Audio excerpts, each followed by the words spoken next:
नमस्कार back to our channel friends. मैं सबका अपने चैनल स्टॉक्स फॉर लाइफ पे बहुत स्वागत करता हूँ। दोस्तों ये फिल फैमिली डे फिल्म बस कोई कोई स्टॉक का एक साइकिल चलता है। जैसे कि बहुत लोग कंप्लेन करते हैं कि बाज़ार भाग गया, मेरी कंपनी नहीं भाग रही है जिसको मैं होल्ड कर रहा हूँ।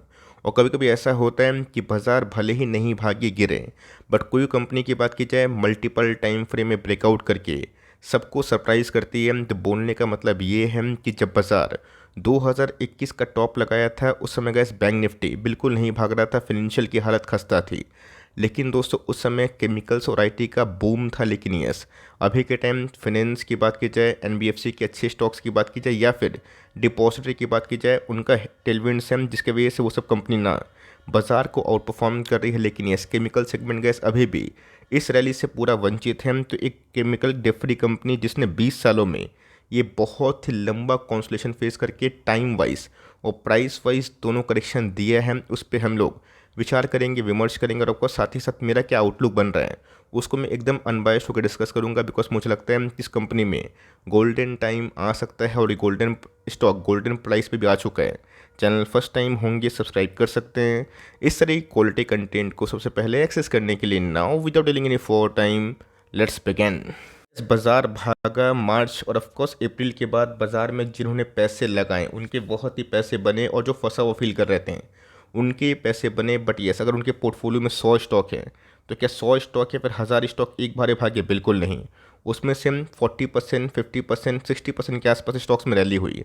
लेकिन अभी भी कुछ ऐसे स्टॉक्स हैं जिसमें रैली नहीं, उल्टा डाउन ट्रेंड है। इस कंपनी की बात की जाए एक साल लो के आसपास आते हुए देखने को मिल रही है। और फंडामेंटल पॉइंट ऑफ व्यू से मुझे कैसी कंपनी बहुत ही लेस रिस्की लगती है। साल की परफॉर्मेंस की बात की जाए तो एक साल में गैस बाजार कहाँ से कहाँ भाग गया। निफ्टी तो 21,000 के आसपास होने वाला है।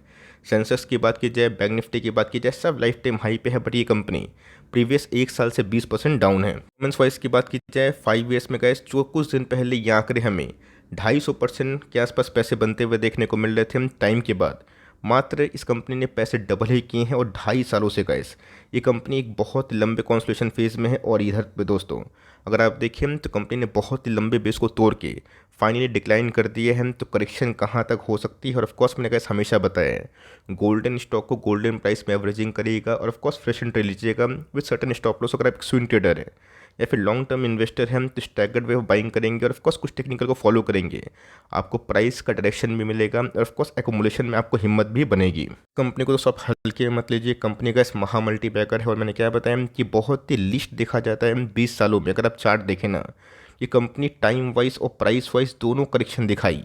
और कंपनी में कभी भी गैस लास्ट 15-20 सालों में इतना लंबा टाइम पीरियड का लाइक कॉन्सोलेशन और ऑफकोर्स डाउन ट्रेंड देखने को नहीं मिला। जिसने गैस मल्टीपल सपोर्ट को तोड़ने का फैसला कर लिया है। अगर 1700 का लेवल टूटता है, हमें गैस सर्टन लेवल्स देखने को मिल सकते हैं। बट यस, गोल्डन स्टॉक को दोस्तों अगर आप गोल्डन प्राइस पे खरीदते हैं ना, वो आपके लॉन्ग टर्म वेल्थ में बहुत ही बड़ा अप्रिशिएशन करता है। तो चार्ट की बात की जाए काफ़ी अप ट्रेंड वाला है, इसमें कोई भी शक नहीं। लेकिन यस, प्राइस में गैस कहाँ कहाँ स्टेबिलिटी आ सकती है, कौन कौन से लेवल्स, फंडामेंटल्स क्या है। बिकॉज इस कंपनी की बात की जाए इतिहास में one of the biggest multibagger हमें देखने को मिलता है जिसने 1,27,000% के आसपास पैसे बनाए, डिस्पाइट कि 2.5 साल से स्टॉक चल नहीं रहा। स्टॉक का नाम अगर आप देखिए विनाती ऑर्गेनिक्स लिमिटेड।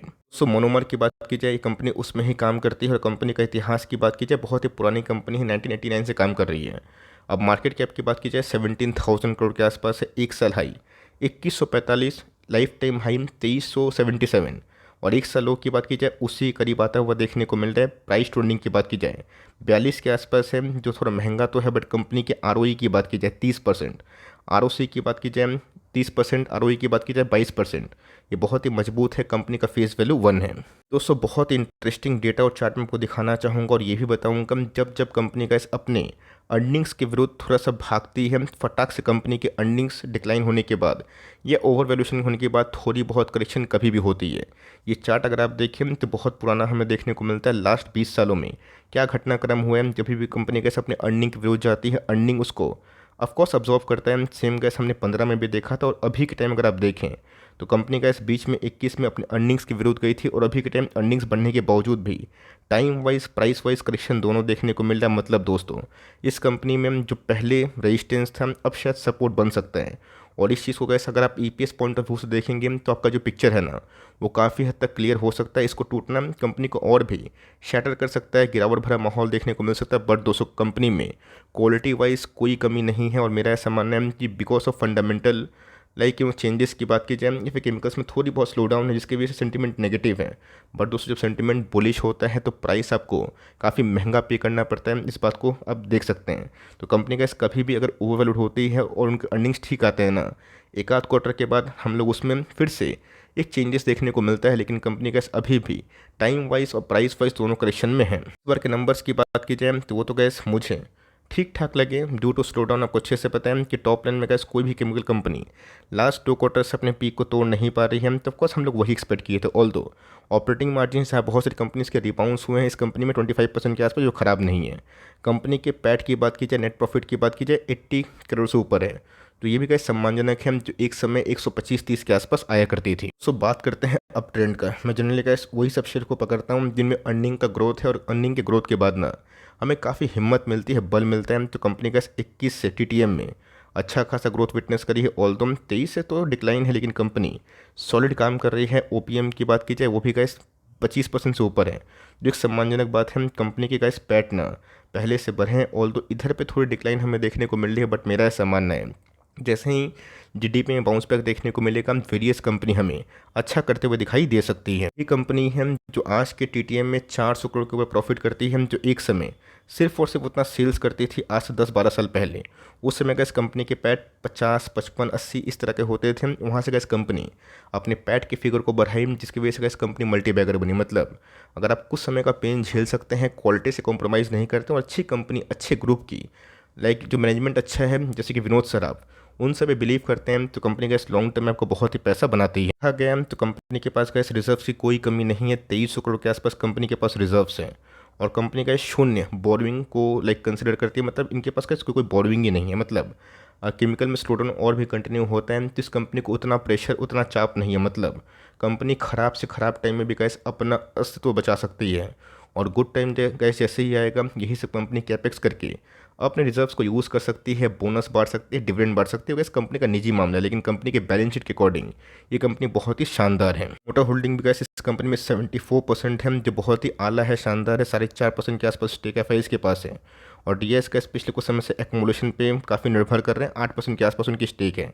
13% के आसपास पब्लिक होल्डिंग के संग नंबर्स ऑफ शेयर होल्डर भी गैस 1 लाख से कम है। मतलब फ्री फ्लोट शेयर काफ़ी कम होने की वजह से बहुत ऐसे निवेशक हैं जो बड़ा फॉल का वेट तो करते हैं, बट जब फॉल आता है वहाँ पे गैस उस प्राइस में वो इंटरेस्ट नहीं लेते हैं। सो बात की जाए 1700 का लेवल आज इस कंपनी ने तोड़ने की कोशिश की, बट एनी हाउ उसके ऊपर सस्टेन अगर कंपनी करती है तो बाउंस बैक हो सकती है। लेकिन यस ये है गैस 200 दिनों का मूविंग एवरेज जिसको कंपनी ने 1850 के लेवल पे तोड़ा और ये सरप्राइजिंग चीज़ है जहाँ पे निफ्टी ने लाइफ टाइम हाई को ब्रीच किया और इस कंपनी में उतनी तेज़ी नहीं, उल्टा का टेक्निकल ब्रेकडाउन हो रहा है और वॉल्यूम कैंडल भी हमें काफ़ी हाई देखने को मिल रहा है। मतलब फर्दर और भी गिरावट हो सकती है। 1 डे के चार्ट में काफ़ी ओवरसोल्ड हो चुका है। लेकिन दोस्तों जो टेक्निकल मैं आपको सिखाता हूँ और खासकर वीकली चार्ट में बोलिंजर बैंड का 200 दिनों का मूविंग एवरेज, जिसको लेके दोस्तों हम लोग बहुत बड़ा दाव खेले थे, जैसे कि बजाज फिनेंस, फिनसर व बहुत सारी कंपनीज, जिसमें टाइमली एक्शन करने का मौका मिला। अगर कैसे 1700 का लेवल टूटता है तो बहुत हाई चांसेस हैं कि कंपनी शायद 1612 के लेवल भी आ सकती है। अगर किंतु परंतु पे लाइक क्वेश्चन है, बिकॉज 1700 का लेवल टूट जाएगा।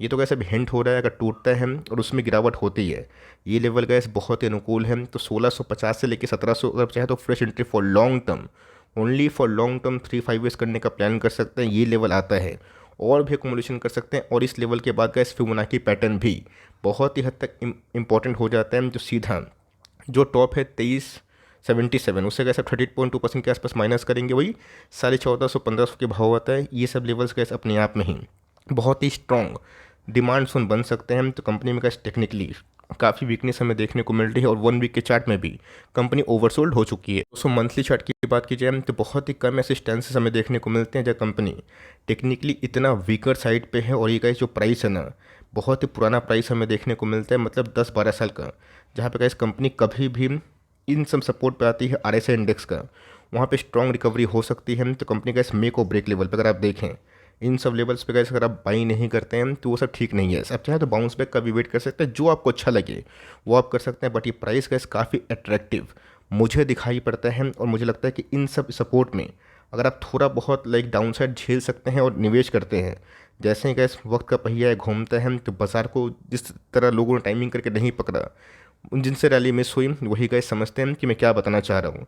तो मेरी बातों से उत्तेजित होकर कोई काम ना करें, अपने फाइनेंशियल एडवाइज़र से ज़रूर सलाह मशवरा का कोई काम करें। और गैस ये सब एक लाइक चीज़ें हम जो हमको सिखाना बताना चाहता हूँ, ये मेरा निजी लाइक पॉइंट ऑफ व्यू है।